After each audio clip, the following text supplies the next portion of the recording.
Estamos agora com o deputado federal Luiz Lima. Deputado, hoje a entrevista é num cenário completamente diferente. Eu não tô a caráter, mas você tá em casa aqui em Copacabana, Posto 6, Projeto Guardiões, a gente já vai falar disso. Primeiramente, bom dia, seja muito bem-vindo à tela da TV Serra Norte novamente. Pô, Léo, eu que agradeço. Você e toda a sua equipe saíram aí de Cordeiro, vieram aqui pro Rio de Janeiro, chegaram cedo. De madrugamos. Chegaram cedo, antes de começar os nossos treinos aqui. O treino começa às 7h20 da manhã, agora a gente está vendo uma outra turma às 9 horas. E obrigado, aqui é o meu escritório, é na praia, né? É, como dizia o Charlie Brown, tá certo. Luiz, você tá feliz, você tá em casa, você tá leve e a gente sente isso também no seu mandato. A gente sabe que você tem essa característica e tem ido muito bem naquilo que se propõe a fazer, mesmo a gente sabendo que no ano que vem tem uma reeleição. Como é que tá esse clima político? Como é que é para você ter esse escape aqui na praia também, para te ajudar a dar sequência na sua agenda?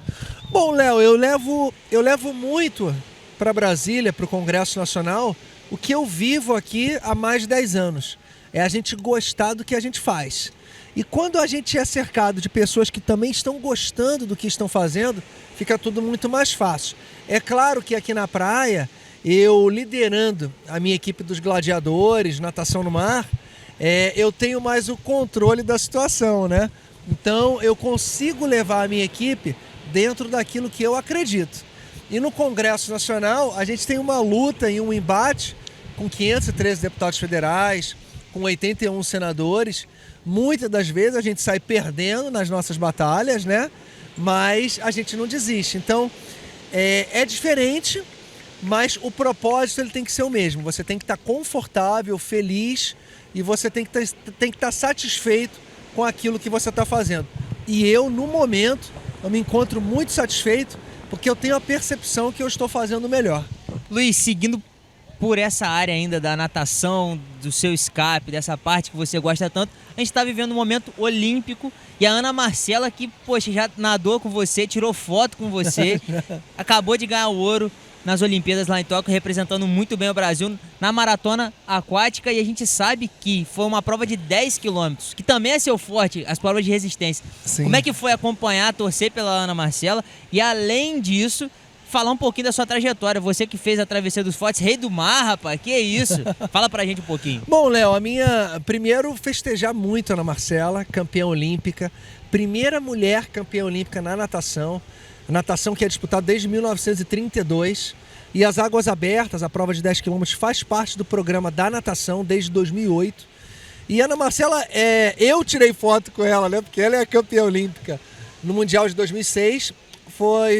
Do Mundial de 2006 foi uma das minhas últimas participações em Jogos Mundiais, em Campeonato Mundial, em 2006 em Nápoles. E a Ana Marcela tinha 14 anos, eu estava com 28, eu atualmente estou com 43. E a Ana Marcela foi campeã olímpica com 29 anos, 15 anos depois da sua estreia na seleção brasileira. E o esporte é um esporte que inclui, é um esporte que tem cada vez mais participantes. O Brasil teve a Poliana Okimoto, medalha de bronze em 2016. 5 anos depois, em 2021, no Japão, a Ana Marcela se sagra campeã olímpica.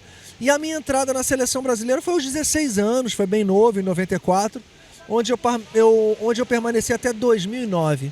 Foram 16 anos de seleção brasileira.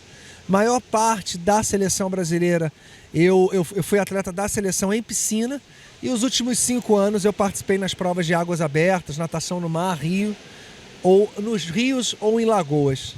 Luiz, você ficou esse tempo todo na seleção brasileira e é debatido muito a situação do investimento no esporte brasileiro, principalmente no esporte olímpico. A gente teve grandes nadadores, César Cielo, Gustavo Borges, o Luiz Lima também. Sim. Mas o que você acha que está faltando ainda para a natação brasileira voltar a deslanchar? Já começa agora, a gente teve o bronze do Bruno Fratos também, né? Você acha que o investimento no esporte está ok, a gente que está olhando com um olhar diferente? Ou agora, como deputado, você também pode falar desse outro lado do gestor, né? Claro, eu em 2016 eu tive a oportunidade de ser secretário nacional de esporte, após o impeachment da presidente Dilma. A natação teve 2 medalhas de bronze, o Fernando Scheffer no 200 livre e o Bruno Fratos no 50 livre. E pela primeira vez uma campeã olímpica, né, a Ana Marcela. Investimento no esporte, para mim, como político, como gestor, como cidadão, seria você ter a educação física obrigatória na educação básica do nosso país. O esporte ele se tornaria democrático sendo praticado nas escolas, primeiramente públicas, né? Mas transformando também a maneira de ver o esporte no país como um pilar da educação. E aí também nas escolas particulares vendo o esporte sendo praticado com excelência e dando chance para aqueles atletas que têm um alto rendimento de se desenvolverem na modalidade. Patrocínio, existem programas do governo como Bolsa Atleta, Lei de Incentivo ao Esporte, mas é claro que o melhor investimento a ser feito no esporte é trazer ele para o âmbito educacional nas universidades federais, nas 63 universidades federais, onde tem uma estrutura muito grande. E é claro que você possibilitando as pessoas a fazerem esporte, o rendimento ele vai ter uma qualidade muito maior e é claro que os patrocínios eles vão surgir também em relação disso. Então, o principal apoio que o governo, ou qualquer governo de qualquer país pode dar ao esporte é proporcionando a democratização através dessa ligação entre esporte e educação. Luiz, é difícil não associar o seu nome à bandeira do esporte. Muito complicado. Certo. Não só pela sua trajetória, mas pelos investimentos, principalmente no estado do Rio de Janeiro, que você tem feito. Com emendas, com o projeto da escolinha do Léo Moura. Agora eu estou sabendo que vai ter um projeto também voltado para a terceira idade. Enfim, o que você pode falar da sua entrada na área legislativa, principalmente fazendo políticas públicas para o esporte? Ô Léo, cada deputado tem a oportunidade de destinar um recurso anual, né? Que ele é enviado 50% para a saúde e 50% para diversas áreas que o deputado optar. É claro que você tem que fazer parcerias com municípios, estados ou com institutos, né, que estejam aptos a receberem esse recurso do governo federal, e ele é fiscalizado pelo Ministério daquela área, no caso do esporte, o Ministério da Cidadania, da qual a Secretaria Nacional de Esporte faz parte. Então esse projeto é aprovado e depois ele tem uma prestação de contas feita por esse instituto ou esse ente que recebeu o recurso, e aí ele, no final do processo, ele é aprovado ou não. Então é uma responsabilidade grande enviar o recurso. No meu caso, hoje nós temos recursos enviados para o Instituto Léo Moura, de futebol. Também temos projetos para a terceira idade, com ginástica funcional. E também ao longo da minha carreira esportiva e da minha passagem como secretário, eu sempre procurei também, como quando eu fui secretário, de levar todos os recursos para todos os cantinhos para o país. No caso, eu fui responsável pela doação de alguns materiais dos Jogos Olímpicos e eles foram enviados aí para municípios e estados que estão bem longe do Rio de Janeiro, mas a Olimpíada ela foi do Brasil, né? Ela foi feita com investimento federal, então você tem que levar para todo o país esse recurso. E através do meu mandato eu tenho me esforçado para ser assertivo e oportuno nesses envios de recursos. Deputado, além disso, os deputados eles são eleitos pelo voto, mas Sim. eles também votam. E Sim. como estão as votações na Câmara Legislativa do nosso país, a Câmara dos Deputados? A gente sabe que os climas não estão, o clima não está tão legal, tem muita coisa, tem muita animosidade acontecendo ali. Mas queria que você falasse, você está vivendo bastidores, a CPI da Covid, a votação do fundão eleitoral, tem também agora o voto auditável. Conta pra gente que você está vivenciando realmente isso tudo no dia a dia. O que eu estou vivenciando, Léo, é que são votações extremamente importantes para o futuro do nosso país, para a condução de futuras políticas públicas. Você tem o fundão eleitoral, que você deu um exemplo, um mau exemplo, aliás, ter sido aprovado o seu aumento. É claro que você comparando com um orçamento anual, né, de 4 trilhões, pode parecer até pouco, 6 bilhões, né? Comparando com 4 trilhões. Mas é algo emblemático, significativo e que acontece em outras áreas, esse superfaturamento do supérfluo. A gente tem políticas a serem executadas e que deveriam ser prioritárias e não são. Então a gente tem do lado políticos que realmente acreditam nas suas convicções, sejam opostas às nossas, tudo bem. Mas nós temos políticos que votam por ocasião e por ocasião política, a fim de atrapalhar o governo e derrubar um presidente da qual não faz parte do seu grupo, independentemente se o governo está indo bem ou mal. Então são essas votações que me causam assim perplexidade. Eu fico em pânico quando eu vejo um político discursando de uma forma e pensando ali dentro dele de outra forma, como muito acontece. Então você tem votações, por exemplo, do voto impresso há pouco, né, que a gente teve na comissão especial do voto impresso e vai a plenário nessa próxima semana. Então vamos ver o resultado, mas muitos daqueles que vão votar contra o voto impresso há alguns anos defendiam o voto impresso. A gente pode, hoje, com a internet, com a mídia social, a gente consegue resgatar esses depoimentos e fica explícito aí que essas pessoas não têm valores, não valorizam a verdade para derrubar um presidente na qual ele julga ser seu adversário, né? Então o Brasil vem em segundo plano. Isso acontece muito no Congresso Nacional, infelizmente. Luiz, reeleição não é fácil para ninguém. Não. É uma batalha complicada. A gente ainda vive uma pandemia, né? Sim. Claro, a gente está passando por isso. Tem a vacinação, que é outra coisa que eu vou te perguntar. Sim. Também, mas vou segurar o tema Covid um pouquinho ainda. Mas eu queria falar sobre essa situação da sua reeleição. Você acha que tá maduro para acontecer, tá com a cabeça tranquila, você tem pretensão? Porque realmente a gente que é aqui do estado do Rio, a gente sabe do nome forte que você tem trabalhado para que isso aconteça. Não aconteça em termos de reeleição, mas aconteça do seu nome ser reconhecido pelo aquilo que você faz, e tem dado certo onde a gente passa. A gente vê as pessoas com muito carinho quando falam do Luiz. O que você está achando sobre isso? Bom, poxa, Léo, é claro que eu me sinto seguro em vir para a reeleição, porque todo o trabalho que foi feito agora, ele foi muito bem visto e aceito pelas pessoas que depositaram confiança em mim, e principalmente pessoas que não votaram passaram a me conhecer e gostar e se sentirem representadas pelo Luiz no Congresso Nacional. Então eu quero sim, quando a gente faz algo bem feito, a gente passa a gostar. Tive a candidatura aqui a prefeito do Rio de Janeiro também, que foi muito bem aceita. Eu acho que foi um movimento que foi feito pelo partido de ter me escolhido até para trazer bom ares para o próprio partido. Foi uma candidatura aprovada pelo presidente Bolsonaro. Claro que ele teve que apoiar um outro candidato a fim de ter uma aliança nacional com um determinado partido e um segmento, né? Mas foi muito bom para mim, pessoalmente, para ganhar uma visibilidade política e as pessoas me conhecerem melhor. É claro que se a pessoa vai mal e se lança numa candidatura majoritária, ela até tem muito a perder. Mas quando o trabalho está sendo bem feito, então vai ser muito significativo caso a gente consiga a reeleição, até para nós nos firmarmos, as pessoas que estão comigo, estão do meu lado, como realmente uma figura política representativa do estado do Rio de Janeiro. Então, a oportunidade que eu tive em 2018, ela foi muito bem abraçada. Eu visitei aí praticamente todos os municípios do estado do Rio de Janeiro e continuo viajando às sextas-feiras, primeira semana de cada mês viajando o estado do Rio de Janeiro, entendendo cada município, entendendo das suas dificuldades, das suas qualidades, de como o prefeito trabalha, de como a Câmara dos Vereadores local trabalha. Então, para mim, tem sido um aprendizado político muito grande. Eu digo que hoje, completando os 92 municípios, né, eu já viajei o estado do Rio de Janeiro muito mais do que muito governador que passou aqui no comando do estado. Tem governador que não conheceu a região serrana. Verdade.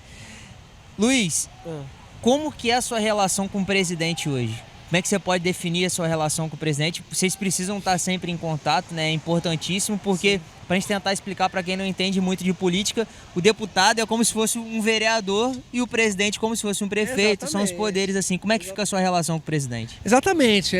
A atribuição do deputado é fiscalizar, né? Legislar, criar, revogar, alterar leis, né? Esse é o trabalho dos deputados, estar presente nas comissões, fazer relatorias, entender o estado que você representa e as necessidades dos 16 milhões de habitantes do estado do Rio de Janeiro.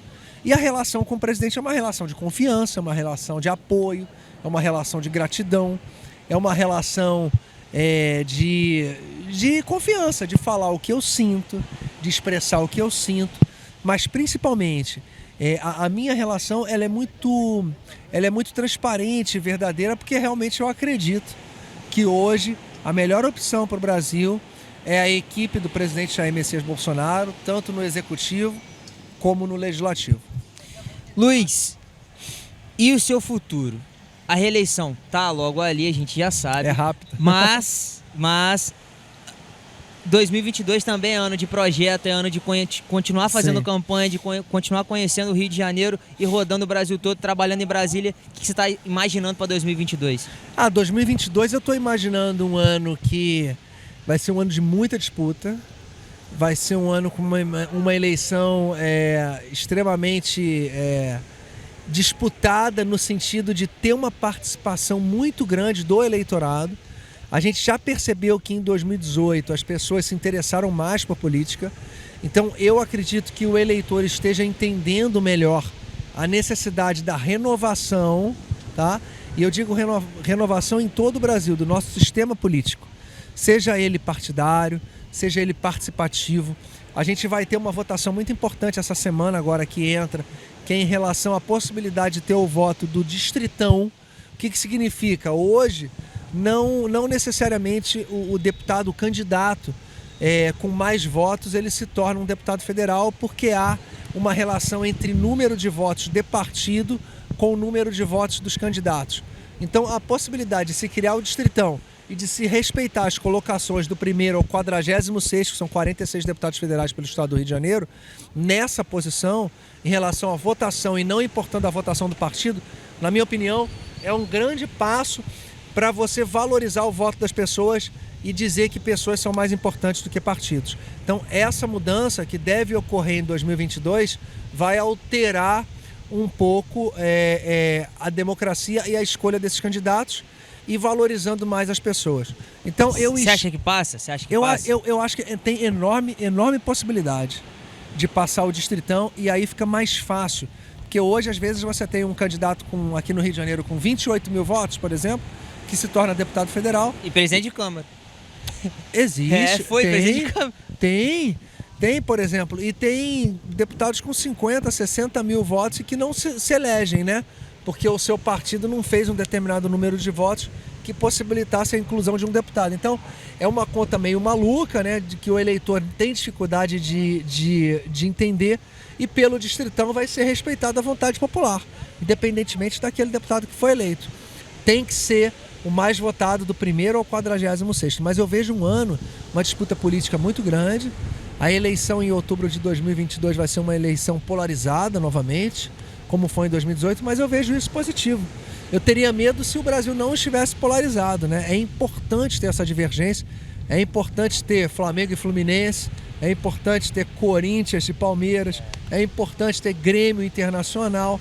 Ficaria muito ruim se esses estados tivessem apenas uma equipe de futebol, ou se o Campeonato Brasileiro fosse, um espanhol, né? Barcelona e Real Madrid somente. Só. Então, que bom que a eleição está polarizada. Poderia estar polarizada com 3 polos, né? Mas não tá. Por aí. Mas só que está com 2 e a gente precisa muito seguir um governo que eliminou muito a corrupção e diminuiu muito o balcão de negócios que aconteceu nos ministérios. E a gente percebe, é nítido, quem vive Brasília percebe uma mudança muito grande. Luiz, Covid, como é que foi acompanhar a vacinação, a negociação por vacinas? Agora a gente vê que o Brasil está vacinando muito acima da média, mas no começo teve aqueles imbrólios. O que você acha? Você vivenciou, você teve lá realmente? E também essa situação da CPI da Covid que o pessoal está falando e tudo mais. Primeiro, Léo, a CPI do Covid, ela veio... seria muito bom se ela investigasse algo, ela ia realmente investigar e perceber que todas as ações do governo foram ações corretas, ações no seu tempo, no seu devido tempo. A fabricação de vacina no mundo foi muito rápido, a descoberta da vacina, comparando com outros problemas que a gente já teve de saúde pública a nível mundial. Então, tudo que foi posto no mercado e sendo possível para um país adquirir, o Brasil fez, e fez no tempo certo e com responsabilidade, respeitando as regras nacionais.